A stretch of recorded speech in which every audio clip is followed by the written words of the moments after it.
بسم اللہ الرحمن الرحیم۔ جمعہ کے دن درود شریف کی کثرت کرنے کے بہت زیادہ فضائل و برکات احادیث طیبہ میں وارد ہوئے ہیں، اور آج ہم 4 ایسے فضائل سننے کا شرف حاصل کریں گے کہ جنہیں سن کر ایمان تازہ ہو جائے گا، اور انشاءاللہ ہمیشہ ہمیشہ کے لیے جمعہ کے دن درود شریف کی کثرت کرنا آپ کے معمولات میں شامل ہو جائے گا۔ حضور نبی پاک علیہ الصلوۃ والسلام نے ارشاد فرمایا کہ جو مجھ پر جمعہ کے دن درود شریف کی کثرت کرے گا تو بروز قیامت میں اس کی شفاعت کروں گا۔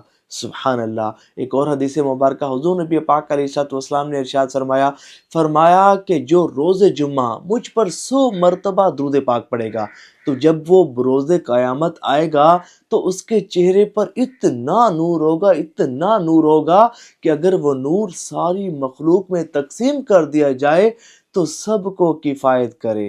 اگلی حدیث مبارکہ حضور نبی پاک علیہ الصلوۃ والسلام نے ارشاد فرمایا کہ روز جمعہ مجھ پر 100 مرتبہ درود پاک پڑھا کرو، اور پھر فرمایا کہ جو جمعہ کے دن مجھ پر 100 مرتبہ درود پاک پڑھے گا تو اللہ تبارک و تعالی اس کی 100 حاجتیں پوری فرمائے گا، 30 دنیا کی اور 70 آخرت کی۔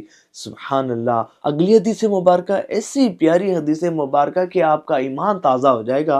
حضور نبی پاک علیہ الصلوۃ والسلام نے ارشاد فرمایا کہ جمعہ کے دن اور جمعہ کی رات مجھ پر کثرت سے درود پاک پڑھا کرو کہ باقی ایام میں، باقی دنوں میں فرشتے تمہارا پڑھا گیا درود پاک مجھ تک پہنچاتے ہیں، لیکن جو شب جمعہ درود پاک پڑھتا ہے، جو روز جمعہ درود پاک پڑھتا ہے، تو اس کا پڑھا گیا درود پاک میں اپنے کانوں سے خود سماعت فرماتا ہوں۔ سبحان اللہ۔ کتنی خوش بختی کی بات ہے، کتنی خوش نصیبی کی بات ہے کہ ہم یہاں درود پاک پڑھیں اور وہ مدینے میں ہمارے درود پاک کو سنیں۔ ایسی قوت سماعت پر لاکھوں سلام۔ اللہ تعالی ہمیں نبی پاک علیہ الصلوۃ والسلام کی زیارت سے مشرف فرمائے۔ کمنٹس میں آمین لکھیے گا، اور ثواب کی نیت سے اس ویڈیو کو شیئر ضرور کیجیے گا۔